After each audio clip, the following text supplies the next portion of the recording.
আমি আর কেউ না রে, আমি হইলাম মদিনার রহমাতাল লিল আলামিন নবীজি।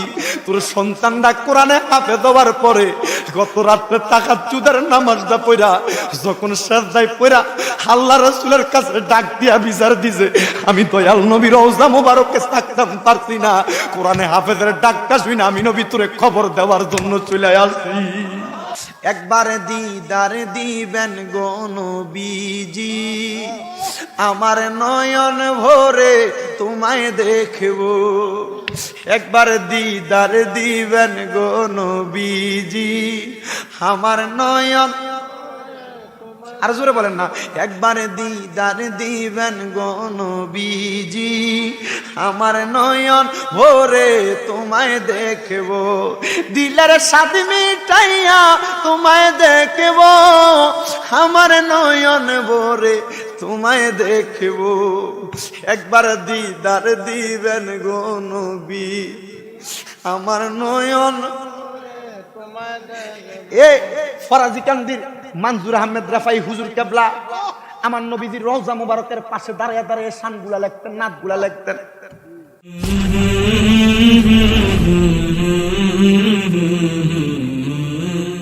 জোরে পড়েন আলহামদুলিল্লাহ। আপনারা বলেন আজকের এই জান্নাতের বাগান হয়েছে আমরা খুশি না বেজার? জোরে বলেন খুশি না বেজার? আপনাদের কাছে জানতে চাই বাবা, এই বেহেশতের বাগান হওয়ার কারণে আমরা কি লাভবান না লসবান? কথা বলেন, লাভবান না লসবান? এই এলাকায় এই এলাকার মধ্যে কবরস্থান আছে না নাই? কথা বলেন আছে না নাই? আপনারা যারা এখানে উপস্থিত হয়েছেন এই জায়গার ভিতরে বিভিন্ন জায়গার ভক্তবিন্দু মুরিদান আছেন না নাই? আছে। এখন আমি জানতে চাই, আল্লাহ চাইলে এই মাহফিলের ওসিলায় আমরার বংশের মানুষের কবরের আযাব মাফ করতে পারে কি পারে না? আরো জোরে বলেন পারে কি পারে না? সবাই আল্লাহ পাকের সেই শুকরিয়া তান একবার জবান খুলে জোরে পড়ি আলহামদুলিল্লাহ। আসেন আমার বাবাজিরা, বন্ধুরা, গভীর মনোযোগ অন্তরের কান লাগাবেন। আলোচনা শুরু করার প্রারম্ভে শুধু আমি আপনাদের সবার কাছে একটা কথা জানতে চাই, আপনারা বলেন আমরা সবাই কার বান্দা? এই বিশ্বাস অন্তরে আছে না নাই? আল্লাহর বান্দা হইয়া যদি দুনিয়ার জমিন থেকে কবরে যাই, লাভ না লস? কথা বলেন, আরো জোরে বলেন না, লাভ না লস? এ বন্ধুরে, আল্লাহর বান্দা হইয়া কবরে গেলে যত লাভ, কিন্তু আমার দয়াল নবী রহমাতাল লিল আলামিন নবী ডাক দিয়া বলে, উম্মত আমার শুনে নাও, ও আমি নবীর উম্মত, যখন আল্লাহর কোন বান্দারা দুনিয়ার জমিন থেকে আল্লাহর বান্দা হইয়া কবরে যায়, আমার আল্লাহ পাকের ওই বান্দাটা কবরে যাওয়ার কারণে তার বেশি লাভ হয়। তবে উম্মত যদি আল্লাহর বান্দা না হইয়া আল্লাহর বান্দা হওয়ার পর আল্লাহর বন্ধু হইয়া কবরে যাইতে পারো, তোমরা আরো লাভবান। সুবহানাল্লাহ। আমার দয়াল নবী রহমাতাল লিল আলামিন নবী ডাক দিয়া কয়, উম্মত রে, ও আমি নবীর উম্মতের দলেরা, কেন তোমরা আল্লাহর বান্দা হইয়া কবরে গেলে লাভ, তার চাইতে বেশি লাভ আল্লাহর বন্ধু হইয়া কবরে গেলে। কি হইয়া? কথা বলে না, কি হইয়া? আমি কিন্তু ওয়াজ শুরু করছি না, আমি অল্প মানুষ নিয়ে যে ওয়াজ করি, বেশি মানুষ নিয়ে সেম ওয়াজ করি। তবে ওয়াজটার ধারাবাহিকতায় ঢুকলে মজা পাবেন, এখন কিন্তু পাবেন না মজাটা। ঢুকতেছি, হুজুর আল্লাহর বন্ধু হব কিভাবে?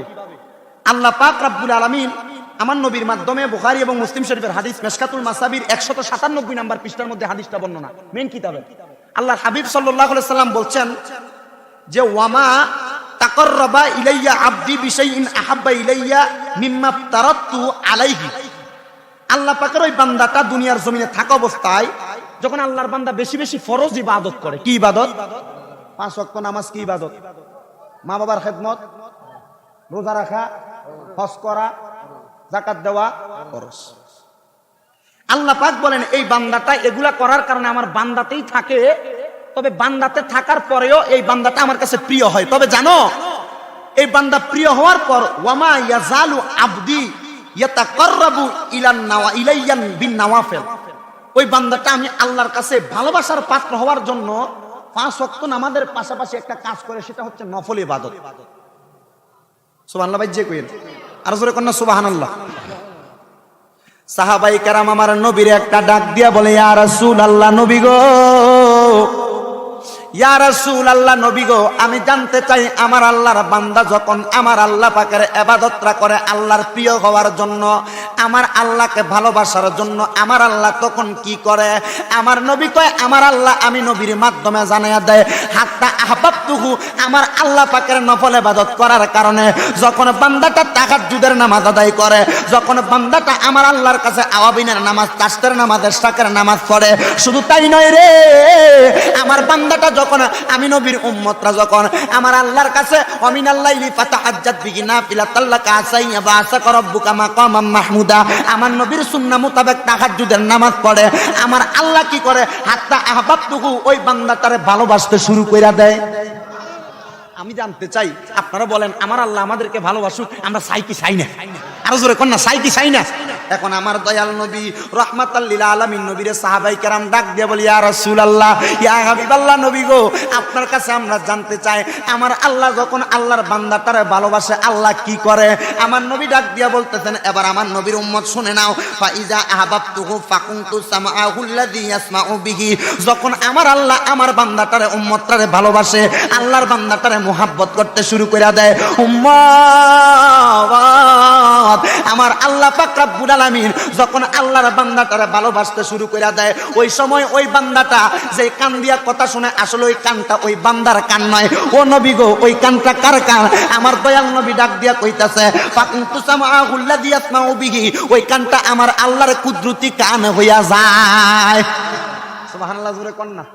এখন যারা আল্লাহর বন্ধু, হক্কানি রব্বানি পীর মাশায়েখ আছেন, তাদের কান কার কান? আরো জোরে কয় না, কার কান?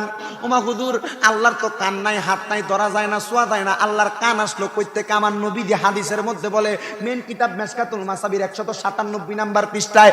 এবার আমার নবী ডাক দিয়া কয়, শুধু তাই নয়, শোনো শোনো শোনো, ওয়া বাসারাহুল্লাযী ইয়াবসিরু বিহি, শুধু তাই নয় রে, যখন ওই বান্দাটা চোখ দিয়া কোনো কিছু দেখতে শুরু করে দেয়, ওই চোখটা আমার আল্লাহর কুদরতি চোখ দিয়া বান্দা দেখে। শুধু তাই নয় রে, ওয়া ইয়াদাহুল্লাতী ইয়াবতিশু বিহা, এখন বান্দাটা যখন তার চোখ দিয়া কোনো কিছু দেখার পরে হাত দিয়ে কোনো কাজকর্ম করে, ওই কাজটা করার সময় যে হাতটা ব্যবহার করে, ওই হাতটা ওই বান্দার হাত নয়, ওই হাতটা আমার আল্লাহর কুদরতি হাত হয়ে যায়। শুধু তাই নয়, ওয়ারিজিলাহুল্লাতী ইয়ামশি বিহা, এবং ওই বান্দাটা যেই পাও দিয়া হাঁটে, যেই পাও দিয়া কদম বাড়ায়, ওই কদমটা ওই বান্দার কদম নয়, ওই কদমটা আমার আল্লাহর কুদরতি কদম।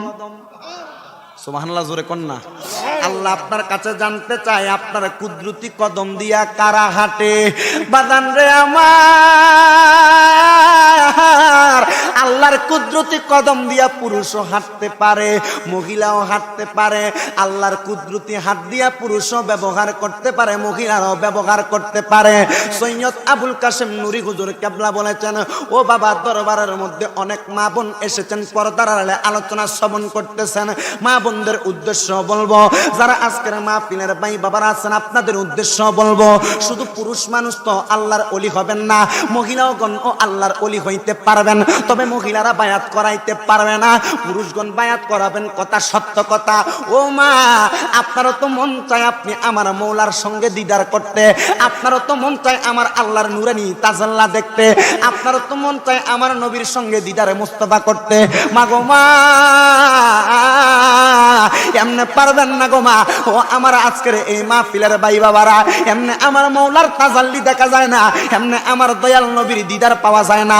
যেহেতু আজকের এই দরবারটা নুরিয়া দরবার, আমি এমন একজন আল্লাহর ওলির সম্মানের আলোচনা নিয়ে আসলাম, জিনার নাম হইল আবুল হাসান নূরে বাগদাদি, জিনার বাড়ি হইল খোরাসানের জমিনে বাগদাদ শহরের কাছে। মারহাবা। এরা ভাই বাবারা, আল্লাহর অলিগণ এমন কোন সাধারণ অলি নয়। হযরতে নূরে বাগদাদি আর আল্লাহ পাকের হাত দিয়া কাজ করা, পাও দিয়া কাজ করা, চোখ দিয়া দেখা, কান দিয়া শোনা, ওনার জীবনীর একটা আলোচনার সাথে এটা একবারে সন্তোষজনক ভাবে মিশা যাইতেছে। আবুল হাসান নূরে বাগদাদি রহমতুল্লাহ আলাই, উনি কোন সাধারণ মায়ের সন্তান নয়, বড় মাপের একজন আল্লাহর অলি মহিলার সন্তান, জিনার নাম ছিল হযরতে মুমিনা রহমতুল্লাহি আলাইয়া।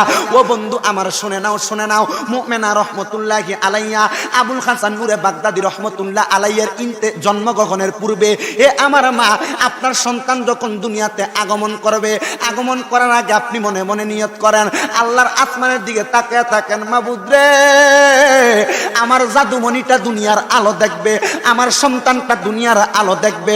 আল্লাহ আমার পুত্ররে তুমি সুস্থভাবে দুনিয়ার আলো দেখাইও, আমার পুত্রকে ভালোভাবে দুনিয়ার আলো দেখাইও। যদি ডাক্তারের কাছে লইয়া যায়, ডাক্তার বলে মা বাঁচাইতে চাইলে সন্তান বাঁচবে না, সন্তান বাঁচাইতে চাইলে মা বাঁচবে না। মা ডাক্তাররে ডাক দিয়া কয়, ডাক্তার রে আমি মা মইরা যামু, তবু আমার সন্তানরে দুনিয়ার আলো দেখাইমু, তবু আমার সন্তানরে দুনিয়ার আলো দেখাইমু। বাবা সন্তান মায়ের গর্ভে রাইকা বলে আমার সন্তানরে ব্যারিস্টার বানামু, মা সন্তান গর্ভে রাইকা কয় ডাক্তার বানামু। আর আবুল হাসান নূরে বাগদাদি রহমতুল্লাহ আলাই উনি ডাক দিয়ে বলতেছেন, আমার আম্মা জান আমার গর্ভে নিয়ে নিয়ত করছে, আল্লাহ আমার সন্তান যদি জন্মগ্রহণ করে সর্বপ্রথম নিয়ত হইল আমার সন্তানরে আমি একটা কোরআনে হাফেজ বানাইমু, আর 2 নাম্বার এমন একটা সন্তান বানাইমু যেই সন্তানটা দুনিয়ার জগৎ বিখ্যাত একজন আল্লাহর ওলি হইয়া যাইব। দুনিয়ার সকল মানুষ আমার সন্তানরে ফলো করবে, আমার সন্তানকে দেখবে। এখন বলেন বাবা, ডাক্তার ব্যারিস্টার এমপি মন্ত্রী বানানোর চাইতে কোরআনে হাফেজ বানানোর নিয়ত নাকি ভালো না খারাপ? জোরে কয় না ভালো না খারাপ? এ বন্ধুরে, নূরে বাগদাদির আম্মা জান সন্তান যখন 8 মাসের গর্ভে লইয়া রাখলেন, কয় মাস? কথা কয় না কয় মাস? তার বাবা ঘরের মধ্যে আসছে, স্বামীর হাতটার মধ্যে ধরে বলতেছেন, স্বামী ও স্বামী আমার সন্তান তো গর্ভের মধ্যে, আপনার কাছে আমার একটা আবদার, 10 মাস 10 দিন হইলে সন্তান দুনিয়াতে আসবে। স্বামী গো, অনেক মা তো দুনিয়া থেকে ইন্তেকাল কইরা চলে যায়, আপনার কাছে আমার একটা আবদার, আমি মা যদি আমার সন্তানটা জন্ম দিয়া ইন্তেকাল করি, স্বামী আপনি বলেন না আমার পুত্রের একটা কোরআনে হাফেজ বানাইবেন নি গো? এবার স্বামী ডাক দিয়া কই, স্ত্রী তুমি তো এমন দোয়া করলা, তবে তুমি বলো আর 2 মাস বাকি সন্তান দুনিয়াতে আগমন করার, আমি আব্বা যদি মইরা যাই, আমি আব্বার ইন্তেকালের পরে তুমি বলো আমার সন্তানরে কোরআনে হাফেজ বানাইবানি। দুইজনের সঙ্গে গভীর রাত্রে প্রেমের আলাপনে প্রেমের আলোচনার মধ্যে বলতেছেন, ঠিক আছে তুমি আগে বললে আমি হাফেজ বানামু। স্বামী কয়ে তুমি আগে বললে আমি হাফেজ বানামু, তবে একটা কথা মনে রাখবা, আমার পুত্র মারা যাওয়ার পরে যেন আমার সন্তানটা আমার জন্য দোয়া করে। কি করে? কথা কয় না কি করে? আম্মা আব্বা মরার পর দোয়া করুন যাইবনি? কথা কয় না যাইবনি? যাইব। এটা যদি প্রমাণ চান, মুসলিম শরীফের 2য় খণ্ড 2551 নম্বর হাদিস, আল্লাহর হাবিবের কাছে বনু সালমা গোত্রের একজন মহিলা এসে একজন পুরুষ এসে ডাক দিয়ে বলি, ইয়া রাসূলুল্লাহ আপনার কাছে জানতে চাই, আমাদের আম্মা আব্বার ইন্তেকাল করার পর আমাদের কোনো দায়িত্ব আছে কিনা? বর্তমান সমাজে ফতুয়া দেয় না, 60 দিন না 40 মেহমানদারি কইরা কোরআন হাফিজ দিয়ে কোরআন খতম করে খাওয়ান যেত না, এমন ফতুয়া দেয় না? দেয় না? দেয় কি দেয় না? আল্লাহর হাবিবের কাছে প্রশ্ন করার পর রাসূল সাল্লাল্লাহু আলাইহি ওয়াসাল্লাম উত্তর দিচ্ছেন, শোনো, ক্বালা নাআম, হ্যাঁ অবশ্যই তোমাদের আম্মা আব্বা ইন্তেকাল করার পর মরার পর তোমাদের কিছু দায়িত্ব আছে। ইয়া রাসূলুল্লাহ দায়িত্বটা কি? আমার নবী বলতেছেন, শোনো, আসসালাতু আলাইহিমা, তোমরা তোমাদের মা বাবার জন্য দোয়া করবা, ওয়াল ইস্তিগফারু লাহুমা, এবং তোমার আম্মা আব্বার জন্য ক্ষমা প্রার্থনা করবা। আমি জানতে চাই বাবা, আম্মা আব্বা ইন্তেকাল করার পর 60 দিনের দিন 10 জন হুজুর দাওয়াত দিয়া কোরআন খতম করায়া, 40 দিনের দিন মাদ্রাসার ছাত্রদেরকে দাওয়াত দিয়া কোরআন খতম করে কি আম্মা আব্বা লাগে গজব কামনা করেন না? দোয়া তো দোয়া করার কথা আমার নবীর হাদিসে আছে না নাই? তো যে মৌলবীরা এগুলার ফতোয়া দিচ্ছে যেগুলা জায়েজ নাই, তারা কি আসলে কি বালা না ফোংডা? বাতিল বুঝা নিবেন সাধারণভাবে, কারণ আমি বোঝানোর কোনো কথা নাই। আপনাদের যে আজকের মাহফিলে যিনি পীর সাহেব হুজুর আছেন আল্লামা আলহাজ কারি সৈয়দ আবুল কাসিম নুরি, দেখছেন আমার পূর্বে যিনি আলোচনা করেছেন উনি আমার কয়েকজন উস্তাদের উস্তাদ, বুঝেন নাই? আমি ওনার সামনে বসবো, উনি আমার চাইতে আমার উস্তাদ জেডি ফিডাইছে। যিনি আমার আগে আলোচনা করেছেন আবু নাসির জিয়াদি হুজুর, আমার অনেক উস্তাদরে ফিডাইছে উনি, আমি ওনার সামনে এই জন্য বসি নাই। তো বুঝেন, একটা সন্তানকে যদি এমন এলেমওয়ালা আর হেলেমওয়ালা বানান, তাহলে ওই এলেমওয়ালা হেলেমওয়ালার কারণে তার ইজ্জত বাড়াই দিব কে? তাহলে আম্মা আব্বার ইন্তেকাল করার পরে দোয়া আছে না নাই? কথা বলে না, দোয়া আছে না নাই? শুধু দোয়া না, আপনারা কিছু ছেলেদেরও একটু কাজ আছে। বলে হুজুর কি কাজ? আম্মা আব্বা ইন্তেকাল করছে, আম্মা আব্বা কোনো মসজিদে মাদ্রাসায় অথবা কোনো জায়গায় কোনো ওসিয়ত করে গেছে, আপনারা এটা পূরণ করেন না। আম্মা আব্বার সম্পত্তি ভাগাভাগি করার জন্য 60 দিনের মাথায় আম্মা আব্বার সম্পত্তিগুলো ফারাফারি করেন। 60 দিন এখনো যায় নাই, কুরখানি যায় নাই, আম্মা আব্বার সম্পত্তি ভাগাভাগি করে। কিন্তু আমার নবী বলে ওয়া ইনফাজু আহাদিহিমা, তোমরা তোমাদের মা বাবার সত্যগুলো পূরণ করো, মা বাবার কথাগুলো ওয়াদাগুলো রক্ষা করো। শুধু তাই নয়, নবী এটা বলার পর বলেন, অনেক খোলাপান আছে না, বাবার বয়সী লোক যদি দোকানে বসে থাকে, পায়ের উপর পা তুলে চা খায়, সিগারেট খায়, আছে না? এগুলো বেয়াদব ছেলে। আমার নবী বলছে ওয়া ইকরামু সাদিকিহিমা, তোমরা তোমাদের আম্মা আব্বার বন্ধু বান্ধব যারা ছিল, মার বয়সী বাবার বয়সী যারা ছিল, তোমরা তাদেরকে ইজ্জত করো, সম্মান করো। এখন আপনারা কি করেন? করার দরকার আছে না নাই? কথা বলেন আছে না নাই? আল্লাহ বোঝার তৌফিক দেখ, জোরে কোন আমিন। তো হযরতে আবুল হাসান নূরি বাগদাদী রহমতুল্লাহ আলাইহির আম্মা বলেন, ও স্বামী, আমার সন্তান দুনিয়াতে আগমন করলে কি বানাবেন? কথা মানে কি বানাবেন? কোরআনে হাফেজ বানাবেন। স্বামী গো, কোরআনে হাফেজ বানাবেন, কথা সত্য, আপনাকে ওয়াদা করলাম, আপনি ওয়াদা করেন। ওয়াদাটা কইরা যখন স্ত্রীও চইলা যায়, যখন এবার 10 মাস 10 দিনে হয়ে গেছে বন্ধুরে, আল্লাহর ওলি হযরতে আবুল হাসান নূরি বাগদাদী রহমতুল্লাহ আলাই যখন দুনিয়ার জমিনের মধ্যে আগমন করল, আগমন করার পর যখন নূরি বাগদাদী রহমতুল্লাহ আলাইয়ের কান্নার শব্দ শোনা যায়, ওনার আব্বা সন্তানদারে দেইখা, মানে নূরি বাগদাদীরে দেইখা ওনার আম্মার কাছে যায়, নাকের কাছে হাতরা দিয়া দেখতেছেন আম্মা কোনো কথাও বলতেছে না। ডাক দিয়া কই, স্ত্রী রে, তোমার বুঝি জানা ছিল তুমি আর দুনিয়ায় থাকবা না? আমারে বলি ওসিয়ত করে দিয়া গেলা এই সন্তানটা মানুষের মতো মানুষ করে দেওয়ার জন্য। আমার ক্ষমতা নাই, আমি কেমনে মানুষ করব, আমারে তুমি দেখিয়া দাও। তবে আবার ওই স্বামীটা স্ত্রীটারে দাফন করার পরে 1-2 বছর করে যখন 6 বছর চলে গেছে, হযরতে আবুল হাসান রে ডাক দিয়া কয়, বাবা বয়স তো কম হয় নাই, 6 বছর বয়স হয়ে গেছে। আসলে বাবা, তোর আম্মার ওয়াদা পালন করার লক্ষ্যে তুই আল্লাহর কোরআন শিক্ষা করবি। আরে 6 বছরের ছেলেটারে যখন মাদ্রাসায় দিছে রে, 3 মাসের মাথায় আল্লাহর কোরআন মুখস্থ কইরা পালাইছে। ছেলেটা 6 বছর 3 মাসের মাথায় আম্মার আব্বার কাছে একটা ডাক দিয়া বলে, বাবা গো, ও বাবা, মাদ্রাসায় পড়লাম কথা সত্য, যখন আল্লাহর কোরআন মুখস্থ করলাম, প্রত্যেক শুক্রবারে জুমার নামাজের পরে, আসরের নামাজের পরে দেখি মাদ্রাসার মধ্যে অনেক বাচ্চাদের মা আসে, বাবা আসে তাদেরকে দেখার জন্য। আব্বা, 3 মাস হয়ে গেছে, আপনি তো আমার মাদ্রাসায় গেছেন না। আরে কেন গেছে না জাননি? আব্বা সন্তানটারে মাদ্রাসায় 3 মাসের জন্য দিয়া বলে, আমি আমার পুত্রারে মাদ্রাসায় দেওয়ার পরে আমার পুত্রা বালা হইব, আমি আব্বা সারা জীবন খারাপ কাজ করছি এমননি না রে না। আমি তুমি সন্তানরে মাদ্রাসায় দিয়া আমি 3 মাসের জন্য আল্লাহ পাকের রিয়াজত করার জন্য মসজিদে আল্লাহর ঘরের ভিতরে ঢুকে গেছি। এই 3টা মাস আমি আল্লাহর ঘর মসজিদ থেকে বাইরে হইছি না জরুরত ছাড়া। আমি যখন নামাজ পড়ব, যদি অজু ভাঙ্গা যাইতো, আমি শুধু অজু করার জন্য বাইরে হইতাম। একটানা 3 মাস পর্যন্ত রোজা রাইখা আমি আমার আল্লাহর কাছে ডাক দিয়ে কইছি, আল্লাহ, আমার স্ত্রীর বড় স্বপ্ন ছিল আমার সন্তানটারে কোরআনে হাফেজ বানাইবো, বানাইয়া পালাইতাম আমি মাদ্রাসার মধ্যে পাঠাইছি রে দয়াল, আমার সন্তানটারে তুমি কবুল কইরা নাও।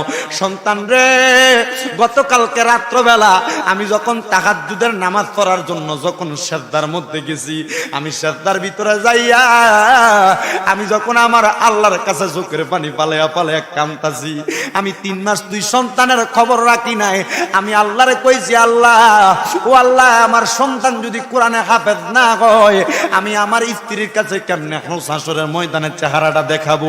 মাবুদ রে, আমার সন্তানটারে আপনি কোরআনে হাফেজ হিসেবে কবুল করেন। আরে আমি যখন কান্না করতে করতে নামাজের মুসল্লায় বেহুশ হয়ে পড়ে গেলাম, আমি দেখলাম আমার ঘরটা একটা নূরের আলোতে জলমল জলমল করতেছে। আমি লক্ষ্য করে দেখলাম রে, আমি কান্তাছি, সেদার মধ্যে পড়ে রইছি, আমার মাথাটার মধ্যে কে জানি আইয়া হাতরা বুলাইয়া দিতাছে। আমার মাথার ভিতরে যখন হাতরা বুলাইয়া দেয় রে, আমি আমার মাথাটা তুলতে মনে করছিলাম মসজিদে যেই ব্যক্তি নামাজ পড়ায়, মসজিদের ইমাম মুদি রাত্রবেলা আমার মসজিদে দেখে তারাইয়া দেওয়ার জন্য হাত বাড়াইছে, আলোগুলা জ্বালাইয়া দিছে। আমি মাথাটা তোলার আগে জাগ দিয়ে কইছি, আমার ডাক দিস না, ফজরের আজান হইলে আমি এমনি এমনি আমার মাথাটা তুলমু। কিন্তু আমার উনি ডাক দিয়া কয়, রে ও আব্দুর রহমান, আবুল হাসান নূরি বাগদাদীর বাবা, তুই যে সন্তানটারে কোরআনে হাফেজ হওয়ার জন্য কান্দস, আজকে 3টা মাস হইছে তোর সন্তানটা মাদ্রাসার ভিতরে, তুই বাবারে দেখার লাগা কান্দে, মারে দেখার লাগা কান্দে। তোর সন্তান কোরআনে হাফেজ হইয়া গেছে, মাদ্রাসার ভিতরে কোরআনে হাফেজদেরকে গতকালকে রাত্রবেলা তাহাজ্জুদের নামাজের সময় পাগড়ি দিচ্ছে, দস্তার বন্দি করছে।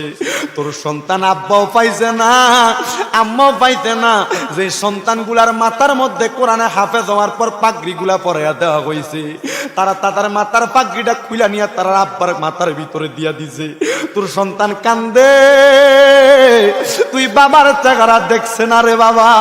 এ নূরে বাগদাদি, যা রে যা, তুই তোর সন্তানের মাথাটার কাছে যাই একবার সান্ত্বনা দে। বলে আমি আমার সন্তানের কাছে যাবো পরে, আগে বলেন আপনি কে, আপনি কেন খবর জানাইলেন?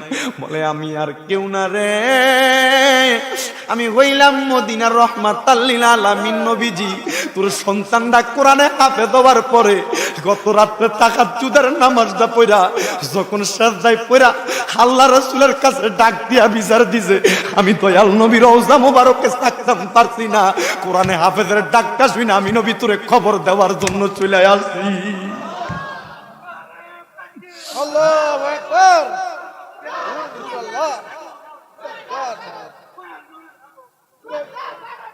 হে আব্দুর রহমান, হে আব্দুর রহমান, তোর সন্তান আমি নবীরে ডাক দিতে আমি নবীর রওজা মোবারকে থাকতে পারি নাই। আব্দুর রহমান ডাক দিয়ে বলে, নবী গো, কোন সন্তান আমার স্ত্রী মুমিনা জন্ম দিয়া গেল, 6 বছর 3 মাসের মাথায় কোরআন মুখস্থ কইরা বুঝি আপনি নবীরে ডাক দেওয়ার কারণে আপনি নবী আমার বাড়ি খুরাসানের মধ্যে আসছেন। নবী গো, ও নবী, আপনার কাছে আমি একটা দয়ার দরদি হাত বাড়াইলাম। নবী গো, আপনি নবীর চেহারা মুবারকটা আমি দেখছি, আমার জীবন ধন্য হইয়া গেছে। নবী গো, আপনি বলেন না আমারে আজকের মতো আপনি প্রত্যেক দিন একবার একবার দেখা দিবেননি? আমার নবী কয়, না রে না, আমি নবীর দিদারে মোস্তফা পাওয়া এত সহজ না। ইয়া রাসূলুল্লাহ, কেমনে দিদার পামু নবী আপনি বলেন না?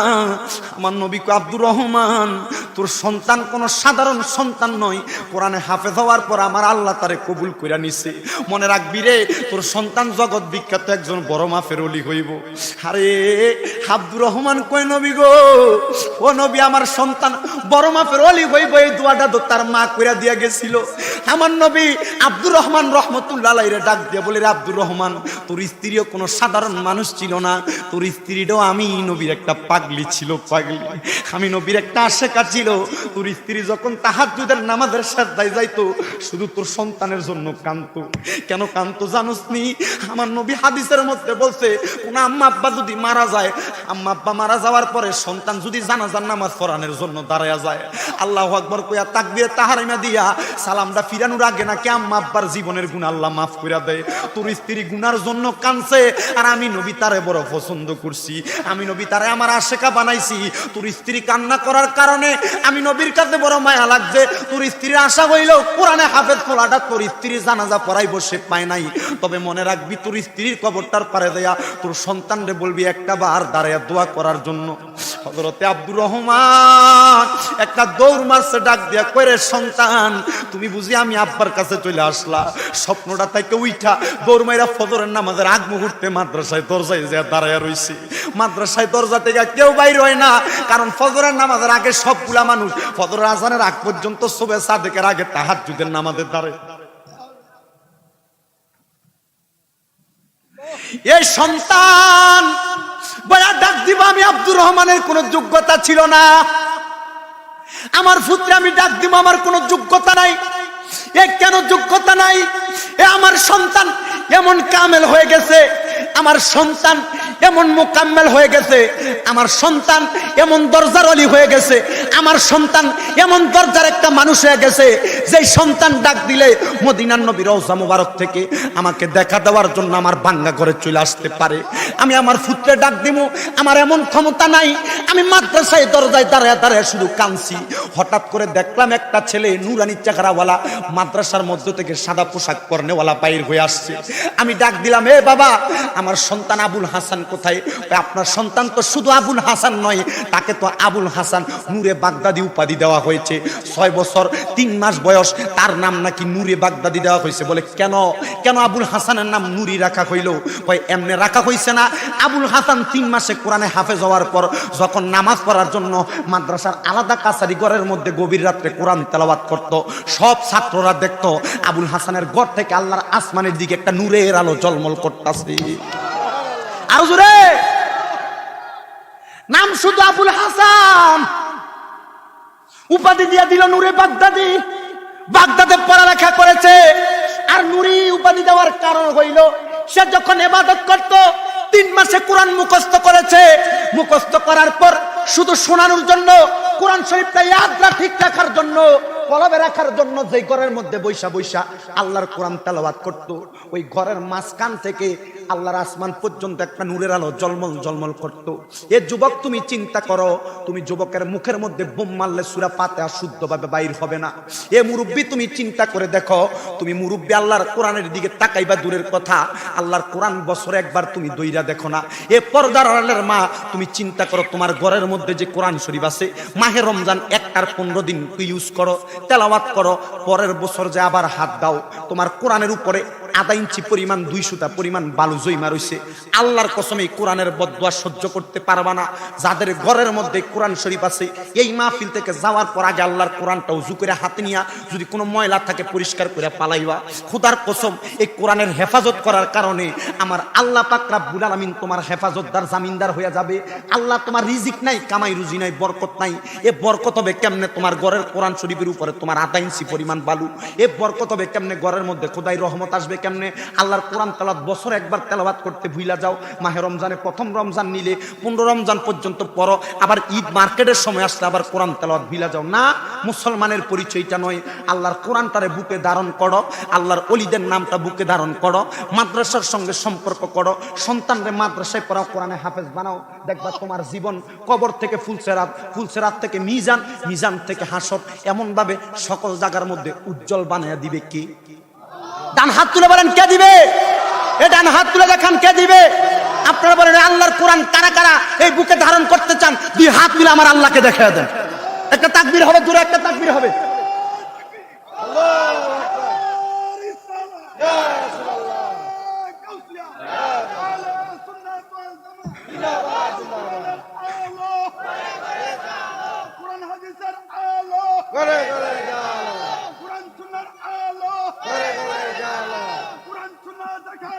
আমরা আছি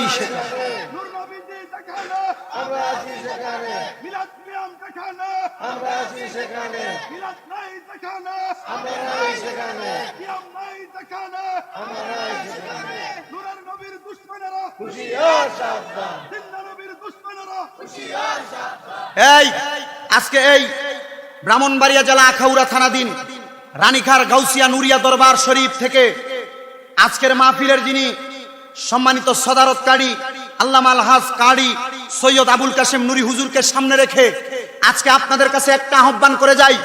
যারা যুবক রয়েছেন, মুরব্বী বাবা রয়েছেন, পর্দার আড়ালের মা বোন রয়েছেন, বর্তমান সোশ্যাল মিডিয়ায় গান ডিজে পার্টিগুলো ভাইরাল হয়ে চলে যাচ্ছে, কিন্তু আপনি লক্ষ্য করে দেখেন, আপনার একটা সন্তানকে যদি একটা গান জিজ্ঞাসা করেন আপনার ছেলে বলতে পারবে। আপনার একটা সন্তানকে সূরা ফাতিহা সহি শুদ্ধভাবে বলতে বলেন, আপনার সন্তান পারবে না। কিন্তু মনে রাখবেন, সোশ্যাল মিডিয়ার বর্তমান যে ভাইরাল গান চলতেছে, বাদাম বাদাম গান, এগুলা নিয়ে পর্যন্ত বিভিন্ন রকমের বাড়াবাড়ি।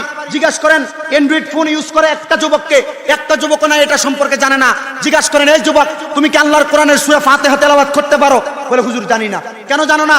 আল্লাহর কসম, এই ভাইরাল গানগুলো তোমাকে জাহান্নাম পর্যন্ত পৌঁছাবে। আর আল্লাহর কোরআনের তেলাওয়াত আজকে নুরিয়া দরবার শরীফ থেকে, রানীখার গাউসিয়া নুরিয়া দরবার শরীফ থেকে একটা কথা জানান করে দেই, ওই গানগুলো তোমাকে জাহান্নাম পর্যন্ত পৌঁছাবে। আর আল্লাহর কোরআনের তেলাওয়াত তোমাকে জান্নাত পর্যন্ত পৌঁছাইতে পারে কি পারে না? কথা বলেন ঠিক কিনা বলেন? জান্নাত পর্যন্ত পৌঁছাইতে পারে কি পারে না? আমি আজকের এই মাহফিল থেকে যারা পর্দার আড়ালের মধ্যে মা বোন রয়েছেন, আপনাদের কাছে করজোড়ে আবদার করব, এ মা, আপনার সোশ্যাল মিডিয়ার মধ্যে অথবা আপনার ইউটিউব ইন্টারনেটের মধ্যে অন্যান্য টিভি চ্যানেলের মধ্যে নাটক দেখার সময়ের বন্ধ নাই। যদি একদিন রাত্রবেলা মিস হয়, সকালবেলা কাজা আদায় করেন, তবে মা আপনি চিন্তা করেন মুসলমান হিসাবে আল্লাহর কোরআন আপনি কতটুকু তেলাওয়াত করার কথা। অনেক মা হুজুরের কাছে তাই আবদার করে, হুজুর আমার ঘরটার বরকত নাই, দোয়া করবেন। আর হুজুর দোয়া করবে, দোয়া তো লাগবে, কিন্তু তুমি তোমার ঘরের কোরআনটাকে কতটুকু হেফাজত করতে পেরেছো তুমি আগে দেখো। কথা বলেন না কেন?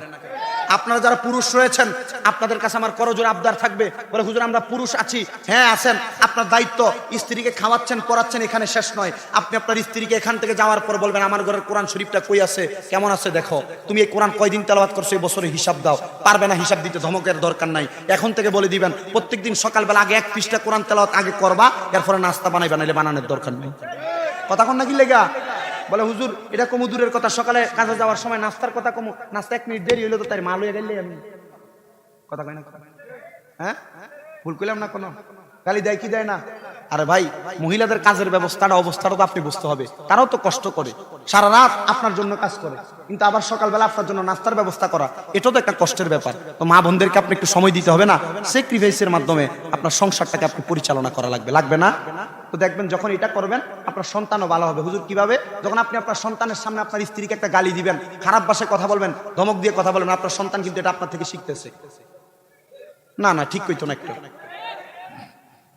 এই জন্য আল্লাহর ওয়াস্তে আল্লাহর কোরআনটাকে আপন বানান, আল্লাহর কোরআনের সাথে সম্পর্ক করেন, দেখবেন আপনার সব কিছু সুন্দর হয়ে যাবে। ঠিক না? অনেক যুবক ভাই, অনেক মুরব্বীরা, অনেক মা বোন টেনশনে পড়ে যায়, হুজুর আমি অনেক বিপদে, অনেক টেনশনে। শোনেন, অন্য কিছু করবেন না, টেনশনে আর বিপদে পড়ে গেলে আল্লাহর কোরআনটা হাতে নিবেন। পড়তে পারেন না, এটার দিকে তাকিয়ে থাকবেন, তাও পারেন না, এটাকে বুকের মধ্যে নিয়ে আল্লাহর কাছে বলেন, আল্লাহ আমি গুনাহগার, আমার গুনাহ বেশি, আর গুনাহ করব না। আল্লাহ অনেক বিপদ, আল্লাহ আপনি চাইলে আমার এই বিপদ অল্প বেশি না, আপনি চাইলে এই বিপদগুলোকে ধ্বংস করে দিতে পারেন। আল্লাহ আপনি মাফ করে দেন না, আপনি মাফ করে দেন না, আপনি মাফ করে দেন না। আল্লাহ পাক আসমান থেকে ফেরেশতাকে বলে, দেখুন আমার বান্দা এতবার মাফ করে দাও, মাফ করে দাও কেন বলে? তো যা দেখবে যে বান্দা টাকা পয়সা ধন দৌলত কিছু চায় না। আল্লাহ ফেরেশতাকে বলবে, আমার বান্দা কি চায়? আল্লাহ শুধু গুনাহ ক্ষমা চায়। আরে গুনাহ শুধু ক্ষমা চায়, বান্দা কি কিছু চায় না? আল্লাহ শুধু ক্ষমা প্রার্থনা চায়, মাফ চায়, মাফ চায়, মাফ চায়। আরে বুকের মধ্যে এটা কি নিয়ে রাখছে? আচ্ছা আল্লাহ কি দেখে না কি নিয়ে রাখছে? দেখে, তবু ফেরেশতাকে সাক্ষী বানায়, বুকে কি নিয়ে রাখছে? আল্লাহ আপনার কোরআনটা বুকে নিছে, এটার বরকতে দোয়া চায়, আল্লাহ এটার বরকতে গুনাহ মাফ চায়, আল্লাহ মাফ করে দেন না। আল্লাহ বলে, ফেরেশতা সাক্ষী থাকো, বান্দা এখন আমার কাছে ক্ষমা চাইছে, আমি মাফ করে দিছি। অনেক যুবক ভাই আছে না, বিদেশ যেতে পারে না, টেনশনে পড়ে থাকেন। আপনারা শুধু আল্লাহর কোরআনের আয়াতকে ফলো করে আপনি তাহাজ্জুদের নামাজ শুরু করে দেন, দেখবেন 1 দিন 2 দিন 3 দিন 4 দিন 5 দিন। অনেক মা বোন সন্তান হয় না গর্বে, সন্তানের জন্য কান্দেন।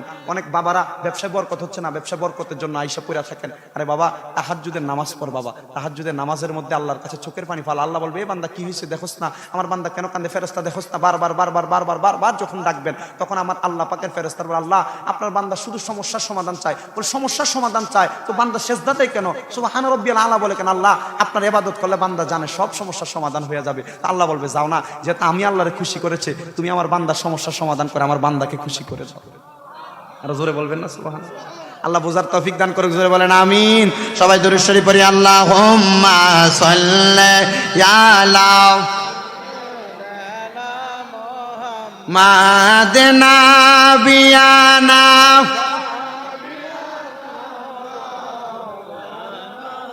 জগৎ পাগল কাবার জন্য, কাবা পাগল মাবুদের, আমার মাবুদ পাগল দয়াল নবীর, নবী পাগল উম্মতের। আল্লাহুম্মা সাল্লি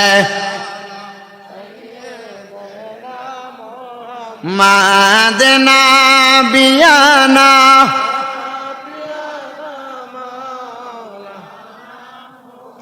বাজান রে, আমার ছেলেটার নাম হচ্ছে আবুল হাসান।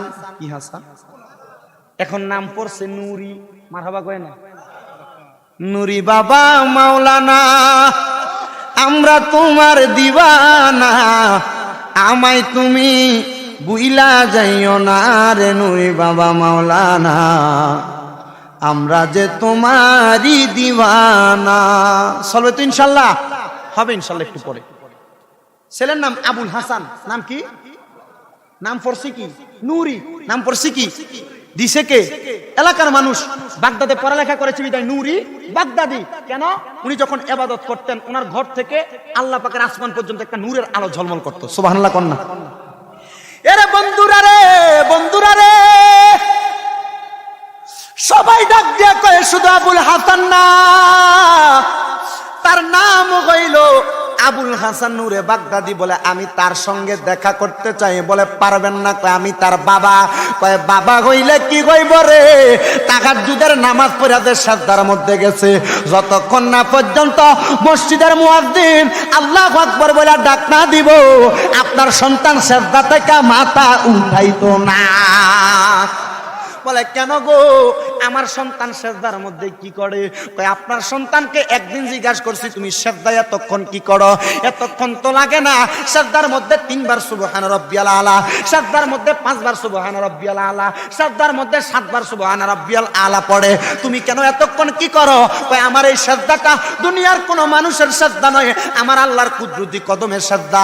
যখন আমি আমার আল্লাহর কুদরতি কদমের মধ্যে সেজদা দেই রে, আমি আমার আল্লাহর কুদরতি কদমের সেজদা দেই না, ওই সেজদা